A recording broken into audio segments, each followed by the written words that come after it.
everybody? You've reached another edition of the NRW Checkpoint with two of the most electrifying gaming hosts in all the land, WebsterStyle, and of course, my man Brian Sapph. Brian, how you doing today, sir? I am doing today. Okay, doing today. That's all we can ever ask for, my man. All we can ever ask for. So one of the things we missed out by our brief sabbatical last week was that the announcement that Netflix has gained the right to produce not just a live action film, but also an adult animated series of the Gears of War franchise. How do you feel about that, Brian? Well, this is the first time I'm hearing about it. Oh, So really? Yes. yeah. So thank you for the information. Gears of War, I believe that's a franchise and I'm familiar with. It's very popular. This is good. Gears of War is rated M for mature. So it needs to be rated TVMA. So Oh, I'm yeah. interested to see what they do with it. I have no doubt. Well, let me put it this way. I would say I have no doubt that it will. Gears of War is one of those series I think that will translate very well to film, both live action as well as animated medium. I hope they go more of an anime style with this. Yeah. The series itself, but I don't know. It is Netflix, and I just have that think of a Resident Evil series on my tongue, and I was like, I don't know, isn't that? But of course,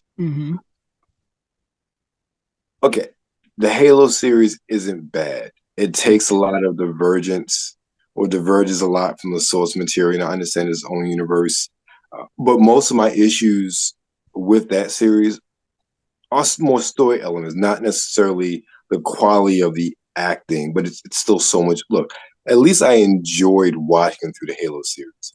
The Okay. Resident Evil series, I couldn't go back after the first episode. It turned me off that badly. But of course, the Halo series is on Paramount Plus, Resident Evil's on Netflix. I say all of this to say I feel like Netflix is they will learn from their mistakes when it comes to video adaptations and giving the fans what they want. Yeah. People want very much one-to-one adaptations of these properties. Yes, you can deviate a little bit, but I want, and again, I'm not steeped in the Gears of War lore like that, Me but either. as a franchise from an aesthetic, it's a beautiful aesthetic that translates into live action, in my opinion. The story of what I know, it's nothing new when it comes to alien worlds and this and that, but it's one that works. Yeah. And I think one that, when done right, will definitely translate itself very well onto a larger media platform like a Netflix. Yeah, I can agree with that. I think the potential is there. They could definitely do the adaptation justice. I Right. mean, what we have Castlevania on Netflix that's They do. doing well. They do a good job I with know that. people had their criticisms about the Uncharted adaptation. I didn't find it to be terrible, but it is what it I haven't is. watched it yet. It's on my list though. Yeah, it wasn't a bad movie. I actually enjoyed it, and I'm pretty sure they're gonna make a part two just based on the way the first one ended. But then they also have Cowboy Bebop, which I thought was fantastic, but canceled after one season. So honestly, even though this Gears of War live action adaptation is like happening, it's really up Right. to the fans to decide whether it sticks Right. around. And I don't think that I don't know. I don't know. Netflix, they just have a weird track record with everything adaptation. So I That's a don't know. good way But of putting it. They have a weird track record. I like that. yeah, because it's all over the place. Some things stick around. Like I said, Castlevania is going strong. And then The Witcher is also going strong. But then now look, they're recasting the main character because he realized the people behind it are not as into The Witcher as he is, and they were deviating from the story. So it can really just go anyway. I just Right. don't understand why are they gonna do this and then tell us next year that that season was the only season? Because I feel like that's what's gonna happen. Yeah, But I agree. who knows? Right, I agree. Well, we'll see. We're probably a good year plus away from any really real footage of this movie and series, and realistically, we're probably 2 to 3 years away from actually seeing anything. So I'm Yeah, that hoping makes for the sense. best in this regard. Same. And then on top of that, we know we get an ad tier, an ad supported tier to the Netflix subscription thing. So maybe that'll bring in enough money to at least guarantee us a season 2. Fucking crap. I mean, I'm not thrilled Have, about it have you either. looked up? Have you looked up all the restrictions on the ad tiers? Like one screen, it's like it's SD. I think it's HD. No, yeah, it's like 720p. One screen, one. It's like, what's the point? Like it's for a single person. Yeah, right. You can't have multiple people in the house on the ad supported tier at all. Yeah. So what's the point, man? So, but Well, who knows? Maybe it'll work. Maybe it'll have the desired effect. Um, so I don't think so. hopefully. They like anybody who wants to be cheap, we have a package for you. Everybody else, you're gonna be paying $25 a month for Netflix. Right. Which I mean, I guess I understand from a capitalistic standpoint, but it's just like Netflix, they doing everything they can to be like, we know you want to leave, but this is what we have. But if you want to leave, this is what we have. I don't know. It's very weird what's going on with Netflix. I agree, but you know what? I think that's streaming in general. But you know what? We could do a whole show on that, on cord Yeah, cutting, yes, we all could. those issues. Let's get into some gaming. Right. First this week is Floodland on PC, and it's a simulation. So Floodland is a strategy game with survival elements from Polish studio Vile Monarch. In the game, you find yourself in a world destroyed by a climate catastrophe and take control of a group of survivors who build their settlement from scratch and face various challenges. Now, this is only on the PC, and considering we just hit 8 billion people the other day, so we hit 8 billion people in 12 years. Polar ice caps are melting, sea levels rising. Yeah, I think we have a glimpse of the future here. What do you think, Brian? Yes, the world is coming to an end. War in all parts of the country, or the world, I should say. Soylent Green is people. Right. Sorry, spoiler if you haven't seen that movie already. It's only like as old as I am, plus some. But look, it is very relevant nonetheless. It is very relevant. So these kind of games, they intrigue me, right? You read it and it kind of brought me back to Frostpunk, which I actually enjoyed.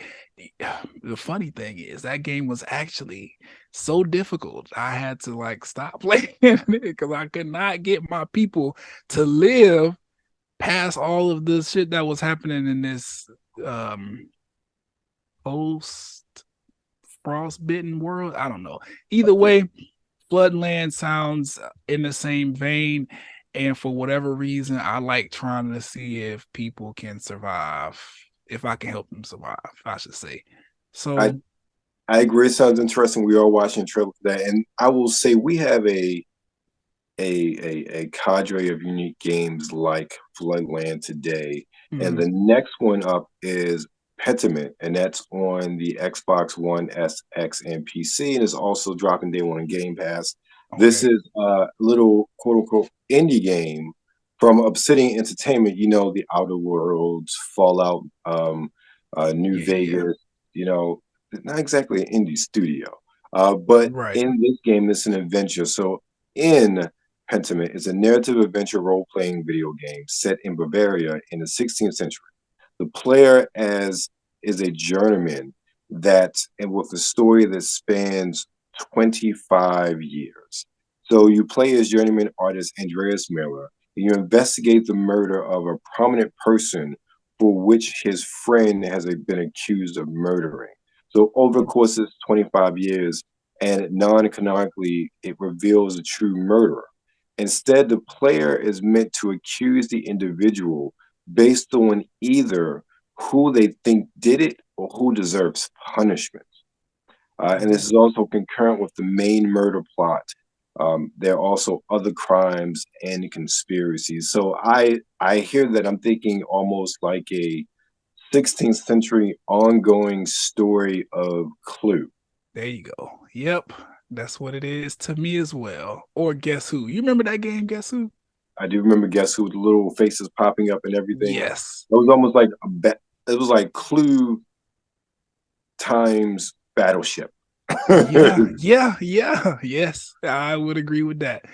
So that's interesting. What is that? Oh, Xbox Yeah, and that's PC. first Okay, party. Yeah, cool. Xbox. Do So we yeah, have a trailer for that? we are watching a trailer for that one as well. Okay. That's a unique looking game, so I had to include that. And it's actually one that, between this one and the game we're gonna get to in a minute, I'm trying to figure out which one I'm gonna play first this week, because they're both on Game Pass. I'm like, I definitely gotta try it out. But Right. next up is one that I won't be playing, and won't take much. Not because it's a bad game, because I have no idea, but once I tell you what it is, you pretty much know what it's about. Smurfs Kart. Yeah, not Yeah, playing that either. yeah. But It's on Switch. I I I love appreciate the Smurfs. Smurfs trying to stick around because Right. they are legendary cartoon They characters. are. They are. But it's Smurfs and kart racing. Not too much for explanation needed. Yeah. This is interesting because we see the success of Mario Kart, and over the years, Nintendo has tried different iterations, with Diddy Kong Racing and Donkey Kong Racing and stuff like that. Mario Kart has remained the one. And we have Sega on one side, like, oh, let's put Sonic out there. That's doing fine. It's still around. I just Mario has done everything that you could do with kart racing. I don't know what Smurfs is going to include. That could be different. I'm sure a trailer would give me some information on that. But Yeah, it's only not watching a trailer on that. yeah, Look, I will say this: when it comes to kart racing, I think you really have three main dominant franchises. Obviously, Mario Kart, but Mario Kart is exclusive to Switch. And right. unfortunately, Smurfs is only on Switch, so they're a direct competitor with Mario Kart. And frankly, if you're buying a kart racer on the Switch, there's only one kart racer to buy. And that's Mario. Really. Which, if we could just be transparent, or we could just make sense of this, they should just add the Smurfs to Mario Kart. Like, why are we getting a separate game? Like, what's the point of that? You have a very good point there, bro. Just add the carts with the Add Smurf Smurf, characters. Brainy, all of them. Yeah. Yeah. Yep. You're absolutely right. But realistically, it's Mario Kart. You also have maybe Crash Kart is a pretty big franchise. The Crash Bandicoot racing. And you talked about Sonic All-Star Racing. That's realistically, I have the one that came out on 360, which is still absolutely fun to play on my Xbox, and it's definitely a second tier experience compared to Mario Kart, but it's still a fun experience nonetheless. Yeah. But really, that just speaks to Mario Kart, how polished of a game, especially Mario Kart 8 Deluxe is. So I feel bad for the Smurfs. I'm hoping it's like a $20 title, like realistically. I mean, I don't feel bad for Smurfs just No, because somebody did a cash grab. That's all. It was probably relatively expensive license. A slap. We were doing a cart game of slap Smurfs on it and put it out and try to make some money. So that's all it is about that. Because Mario Kart is right there, and they already talking about adding other characters to Mario Kart that are not necessarily from the Mario Kart universe. Right. So just make the Smurfs a DLC. Give us 4 maps that are dedicated to the Smurfs. Put maybe 4 Smurfs in there to choose from. And let it be that. Papa, Brainy, and maybe Jokey, and maybe have specialized boxes with Jokey and things to throw at people. Right. And then what's the villain who's always sneaking around trying to catch them? Gargamel. Yeah, add him in there, just spice it up to have, or Bowser to have somebody to play with. You know what though? They would have been a better addition to Mario Kart Double Dash, or what Double Dash was on the GameCube, if I remember correctly. Double Dash was amazing. You had Gargamel, and then you could have had Azrael, his cat, as a sidekick. Clearly, I watched Smurfs a lot as a child. I remember names of this specifically. Well, yeah, that would be cool then. But hey, Smurfs Kart might be a decent game, but if it's more than $30 past, I'll just say it right now.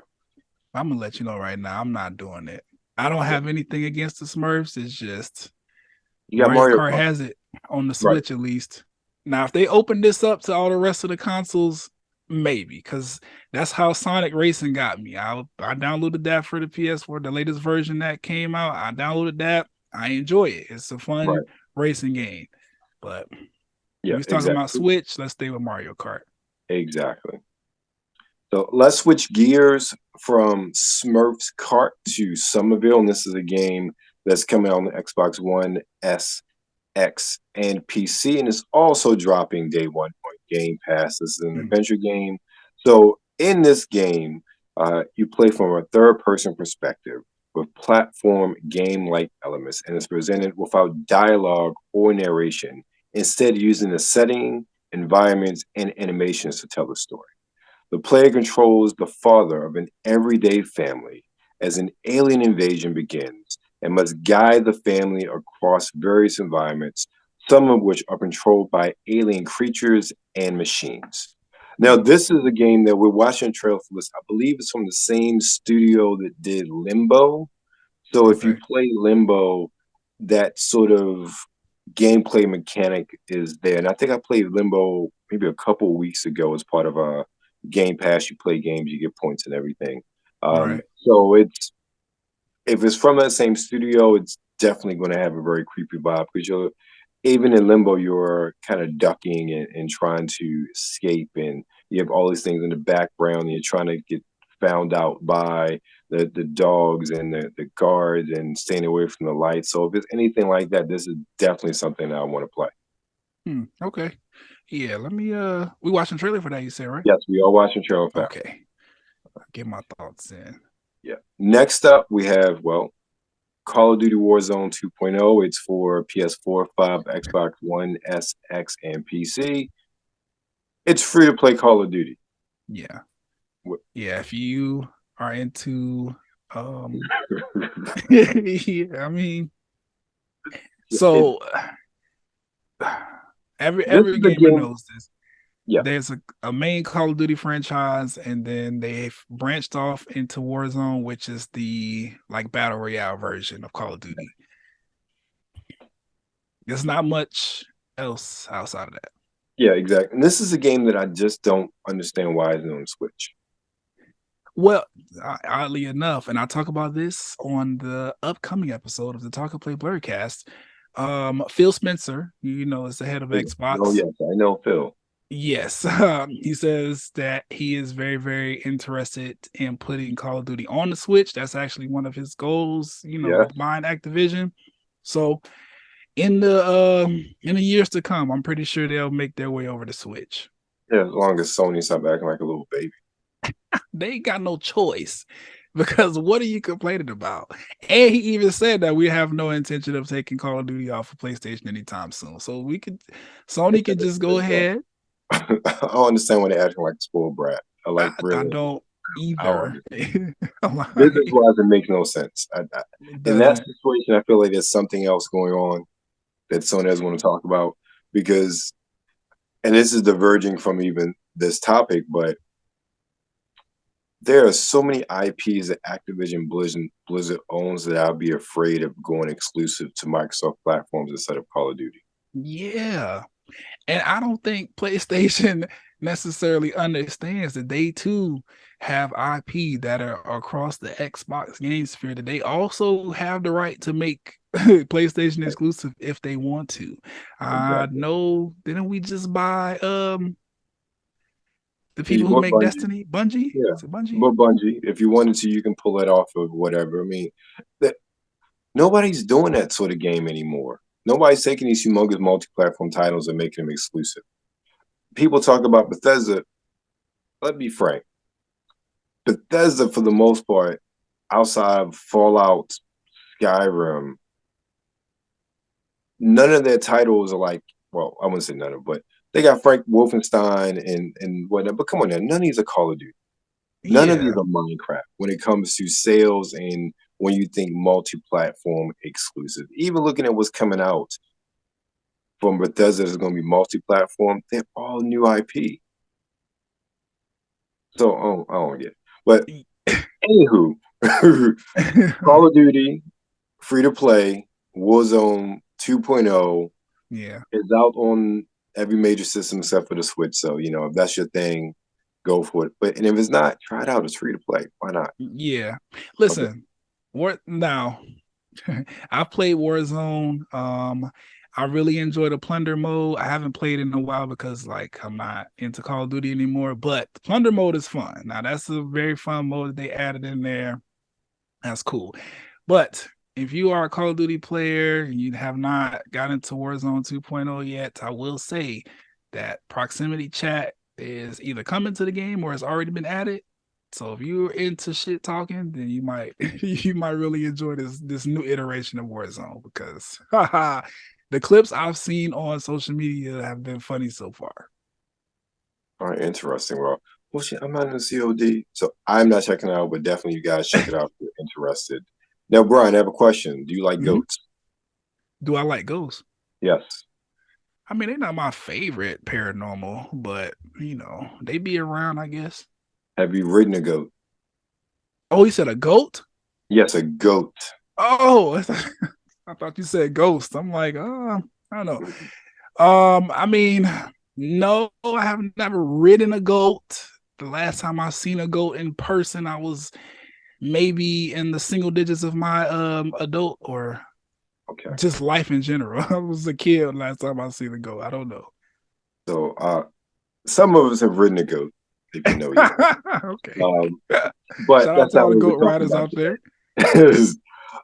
There's a quirky series that apparently now has a third installment, and that is the Goat Simulator series. Now has Goat Okay. Simulator 3 is out for the PS5, Xbox SX, and PC.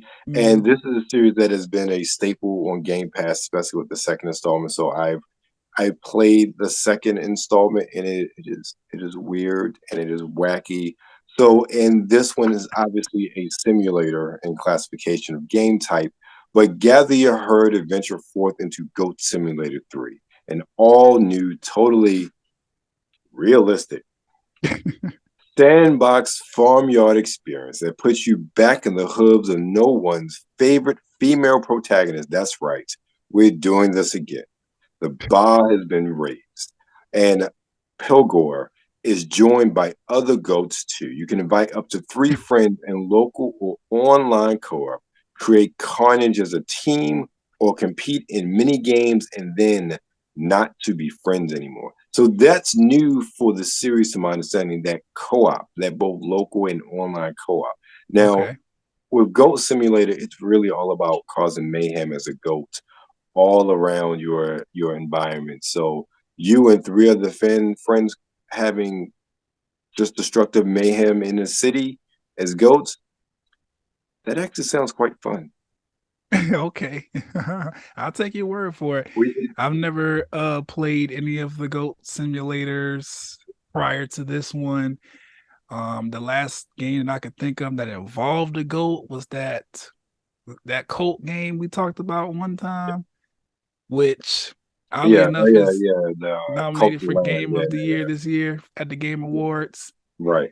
And it actually is a good game. I've seen people play it, and I'm like, oh, you know what? When I get a chance, I want to get into this game because it is really good. It looks fun. It's very interactive. Like you can have people be like real people be your like followers and stuff. It's pretty Right. interesting. But shout out to Ghost Simulator for making it to 3 because you hear the title and you think this only has one game, but no, there's 3. No, there are 3. Trifecta. All right. Speaking of series and long running series, is that next up is the Dark Pictures Anthology series. In this case, this is The Devil in Me on the PS4, 5, Xbox One, SX, and PC. And it's an adventure game. So it's an interactive drama and survival horror video game developed by a supermassive game. So we know them more recently as the publisher behind The Quarry, which was put out by 2K Games. So they've been very much a pioneer of the interactive horror game sort of thing. Did they do Dead by Daylight as well? I feel like they did that one also. I'm not You sure, but know, that sounds in their wheelhouse. What's yeah, the name of the developers, the company again? Supermassive. I feel like I seen that logo pop up before I play the game. Okay, yeah. So I We'll give feel it like to that them.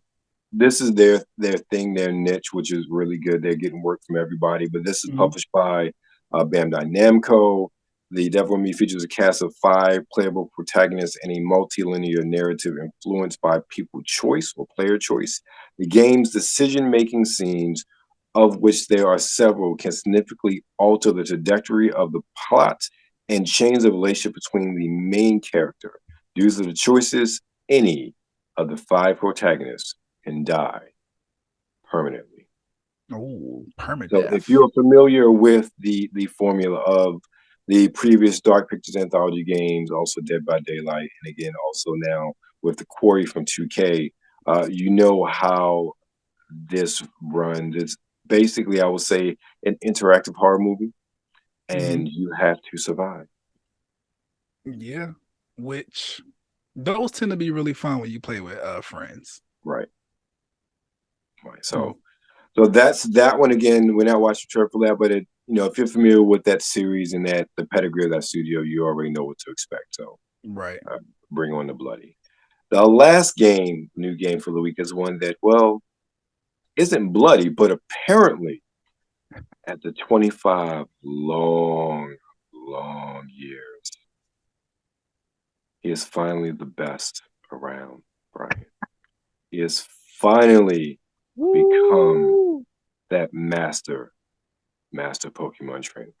Yes, ladies and gentlemen, it's another year, and in the non-video game world, Ash Ketchum has finally become the master Pokemon trainer. It only took him 25 years. And to celebrate, we're talking about the release of Pokemon Scarlet and Violet for the Switch. Yes. So with these games, obviously you follow the basic gameplay of Pokemon and the structure of those games. You obtain Pokemon through catching them, you train them, you raise them, you fight them, become the best, just like Ash has become after 25 long years. But Yes. Scarlet and Violet also have open worlds, which include urban areas and open wildernesses without borders that you can explore as well. So that's a new aspect for the Pokemon game, to my understanding. But it is Pokemon, and it seems like either Brian. I've never been into Pokemon. When Pokemon first hit, I feel like I was 25 in years college. ago.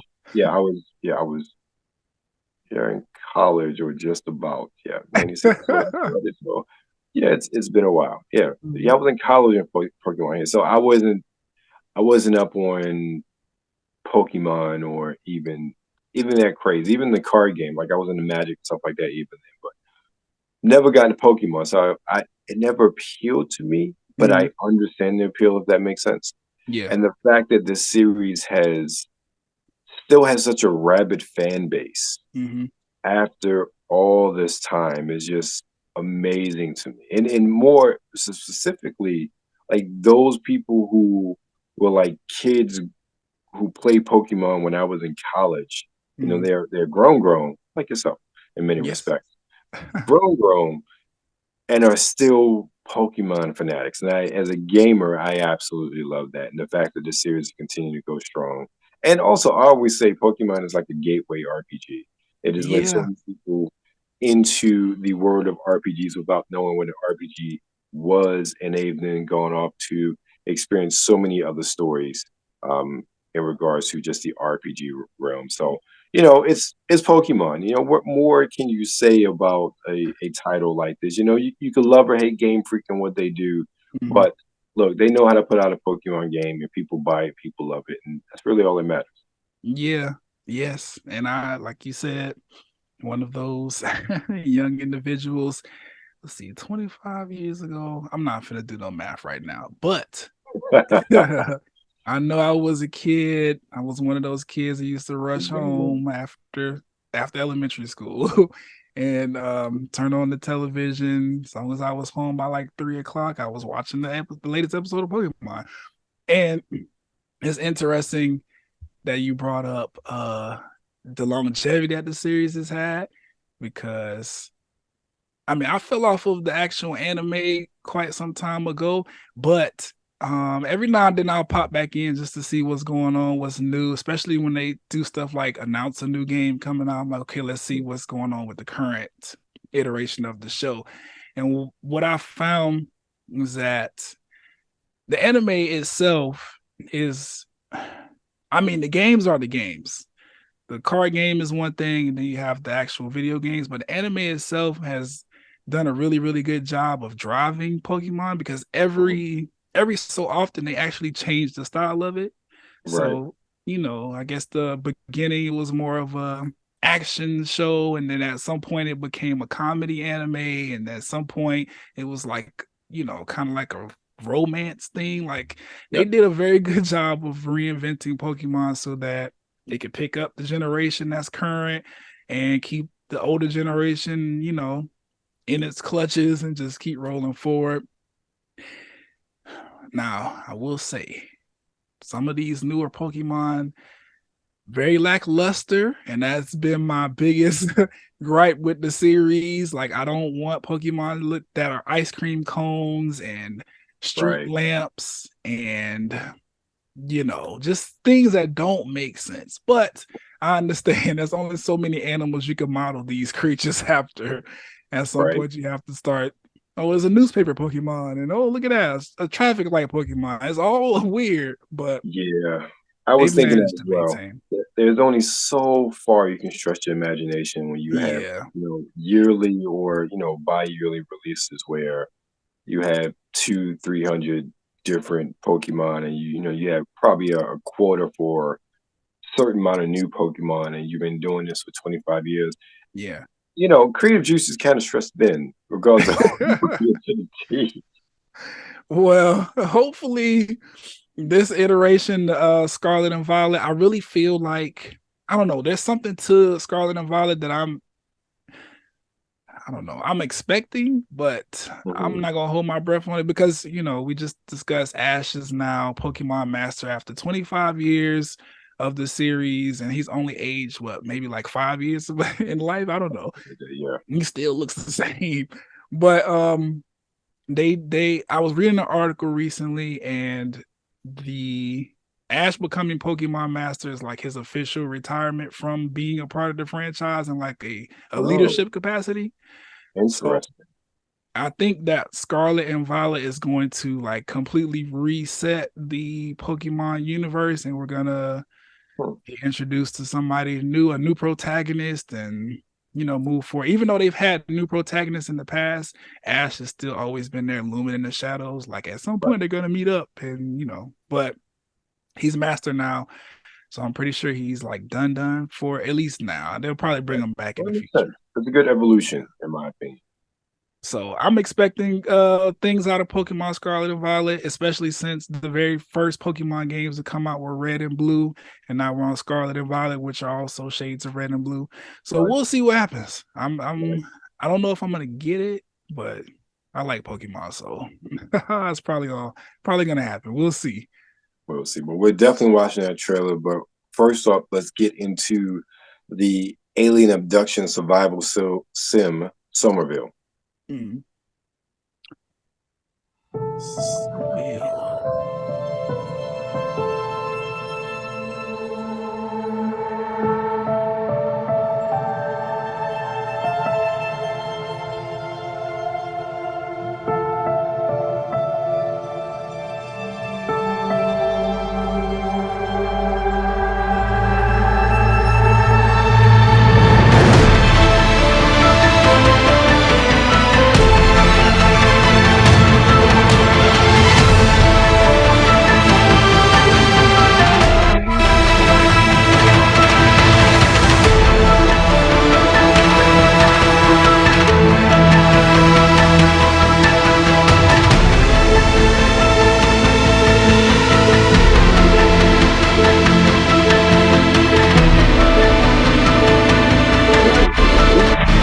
inspired the world. I can see that. I like this art style though. I like how like normally it's like side scroll and then it has a 3D element to it on some of these. Like this is cool. Yeah.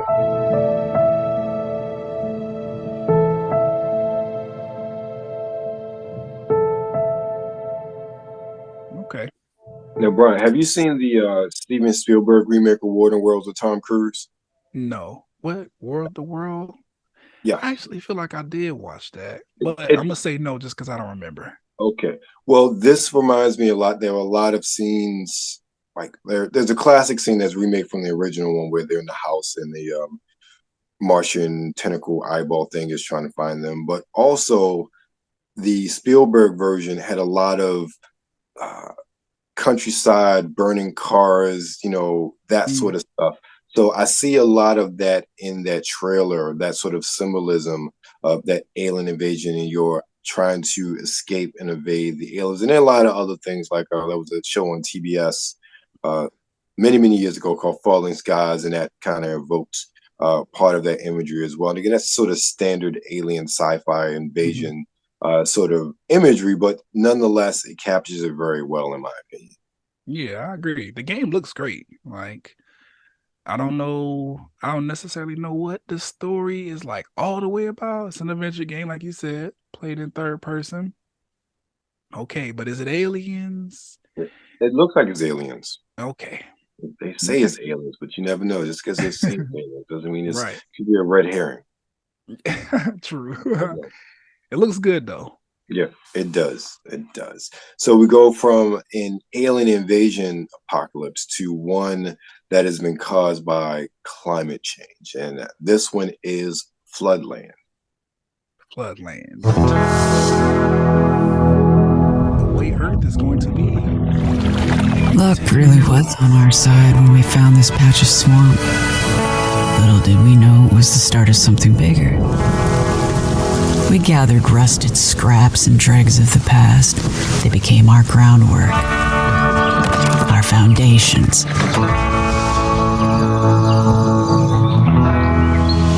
And then a fruitful start meant one thing: expansion.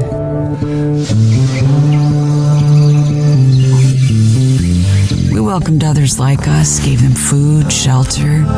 We did good. But opening our doors with kindness had its consequences. It drew attention from prying eyes and untrustworthy souls that take advantage of good and honest folk. But our dreams still haven't sunk like the ruins of the civilization that came before. Our chance to shape society has come. A society that's learnt from a bygone era of greed and excess. And in this new world, we will need to innovate. From makeshift shacks to what will stand not tall, but steady and strong. Luck began our journey here. It gave us a path to survival. But we wanted more than survival. We sought a sanctuary, a home. And we found it here. There's a city in the distance. In the Floodland. How will you This is very unique and shape the society of tomorrow? Yeah, this is a lot more in depth of a game than I thought it would be. By its description, I knew you had those sort of God game sort of city sim, but the heavy use of the environment, one, but also seems like it has a very robust story as well that goes along with this quote unquote city simulation in this flooded post apocalyptic world. I'm intrigued. Yeah. See, games like this, these are the ones that I tend to gravitate towards, especially when it comes to PC games. I haven't played a PC game in ages, but I'm not afraid to return, and Floodland is one that will probably make me do that because it reminds me of Civilization, and then I see and hear the different components that I also found in Frostpunk, which I mentioned earlier. Yeah. There's a story there. Civilization is you playing God, but as one of the great leaders of the world. So, you pick Egypt, you're Cleopatra, you pick Europe, you're Elizabeth, stuff like that. Right. This one and like Frostpunk or whatever, you're literally like trying to take a civilization based on the limited resource that they have and expand it in this post-apocalyptic world. This is very, very strategic. I'm quite sure you make a wrong turn, you're going to lose things. You do things right, you can very much accelerate the game. I like stuff like this. Yep. It looks very interesting. Very interesting indeed. And last but not least, we have Pokemon Scarlet and Violet. Yes. Another chance for you to be the very, very best like no one ever was. But you would never beat Ash because he did it. Right. You see tonight it could go either way. Hearts balanced on a razor blade. We are designed to love and break. And sure did the music. And repeat it all again. That's how you know. I get stuck when the world's too loud and things don't look up when you're going down. Know your arms are reaching out from somewhere beyond the clouds. You make me feel like my troubled heart is a million miles away. You make me feel like I'm drunk on stars and we're dancing out in space. Celestial.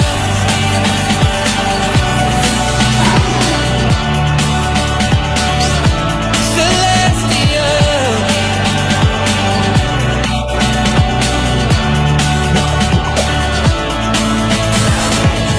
See the light shining through the rain. 1,000 colors in a brighter shade. Need it to rise from the coldest place. Feel the lining that surrounds the place. And I get lost, come back round. Things don't look up when you're going down. Know your arms are reaching out from somewhere beyond the clouds. You make me feel like my troubled heart is a million miles away. You make me feel like I'm drunk on stars and we're dancing out in space. Celestial.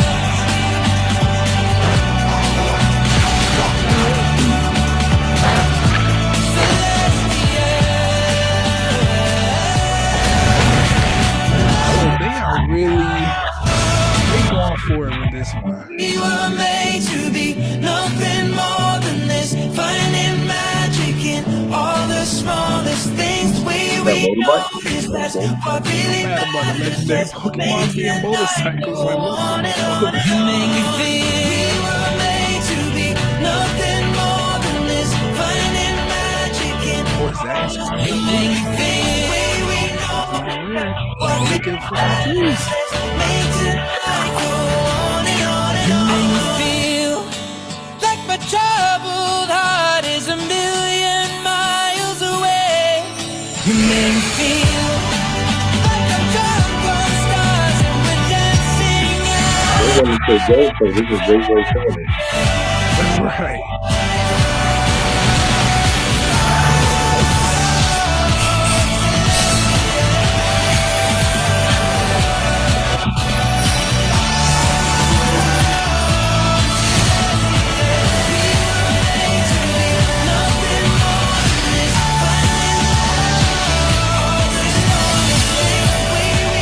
What was that?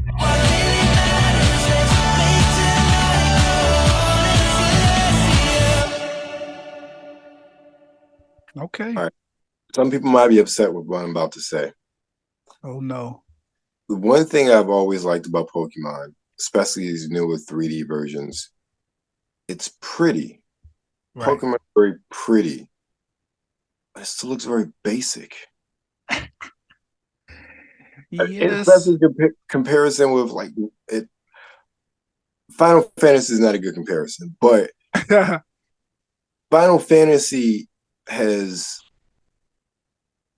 spawned and conditioned RPGs, JRPGs, to function in a certain way, to look in a certain way. They're so much of a spectacle when you play them. Pokemon is very basic in that. Even just looking at the summoning spells and the battle, well, obviously not spells, but the battle is pretty, but basic. And even looking at the world itself, it's like that when you zoom in, it's really pretty and it's somewhat detailed. But you look out in the landscapes, it's all very barren and open. And that's why it's pretty, but basic looking. Yes.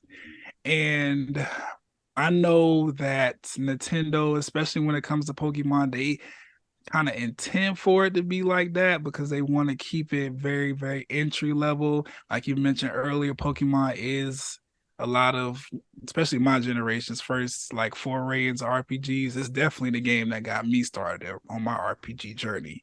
Right. So I think that may be intentional, but then on the flip side, that was one of the most criticized things about the last Pokemon installation, which is that the the land is very, very massive. It's very, beautiful to look at, but there's nothing there. It's trees and mountains and rivers and dirt roads, and then you come across a city, but then it's like the city and then nothing else. But I don't know. Outside of that, I feel like this particular Pokemon game is going to be, I don't know, it might be one that people are going to be very, very interested in playing because it seems like they've brought back a lot of things that have been put to rest over the Pokemon series. Like I noticed that they have so you can fight in the games normally. But then at some point there was a part where you could actually like enter your Pokemon into like beauty pageants and all kind of like different contests that had nothing to do with fighting, but just how I don't know, what's the word? I don't know how appealing these Pokemon look. Understood. And there was also other things you could cook food for them and stuff. I feel like they brought all of that back, put it in this. Some of that in there, yeah. Yeah. And then on top of that, the open world strategy thing that they kind of incorporated, and that was like the biggest draw with the Legends of Arceus game, which we talked about before. Like that was very open worldy and stuff like that. I don't know. Pokemon's doing what Pokemon does. Yeah, that's true. And Pokemon, they are reinventing themselves once again. Look, when our children have children, they'll be talking about Pokemon more than likely. Because it's not going anywhere. No, it's not. It's just really like Mario forever. Right. So, Brian, what's up with you this week on the Talk and Play blerdcast? We are a little bit of headline things, mostly dealing with the anti-Semitism that is happening right now in the news chatter. Gaming wise, I've been heavily enthralled in Marvel Snap. If you're not playing Marvel Snap, Webster, don't, because you will get hooked. I really feel like that is a mobile game that will, once you get into it and you understand what you're doing, there's no coming back. And music has been great. Drake and 21 are out here doing things for people. And then the memes. right. Goodness. So we're going over all of the music that I've been interested in, including that project. And then sad to say, Atlanta has come to an end. The series finale just happened and it was great. I hate the ending and I love that at the same time. I've never been polarized about something like that in a while, but it happened and okay. So yeah, news, games, music, and the stuff I watched on TV. And I've seen Black Panther twice so far. Okay. So I'll definitely have some things to say about that. All right. Well, I'm in a similar vein this week. I'm actually ended up taking a week off of the podcast. So 135 will be out this week, maybe 136 as well. Might be dropping 2 just because I'm a week behind. But anyway, so Wakanda Forever, so I'll be talking about that. In addition to, we got a couple losses. One real main loss in the past week or so. Kevin Conroy passed away. Oh, yes. Fragrance, gaming, to the and a bunch Batman, of other stuff as well. Yeah, exactly. So it's just one of those things where lots going on, but then a lot hasn't gone on. So I'll get to it when we do it. Yeah. But of course, you are with the Nerds Rule the World. Make sure you follow us on Twitter at the NRW, on Instagram at New Release Wednesday, and of course, you're currently on YouTube. So make sure you like, share, and always subscribe. Because it's only the right thing to do. Right.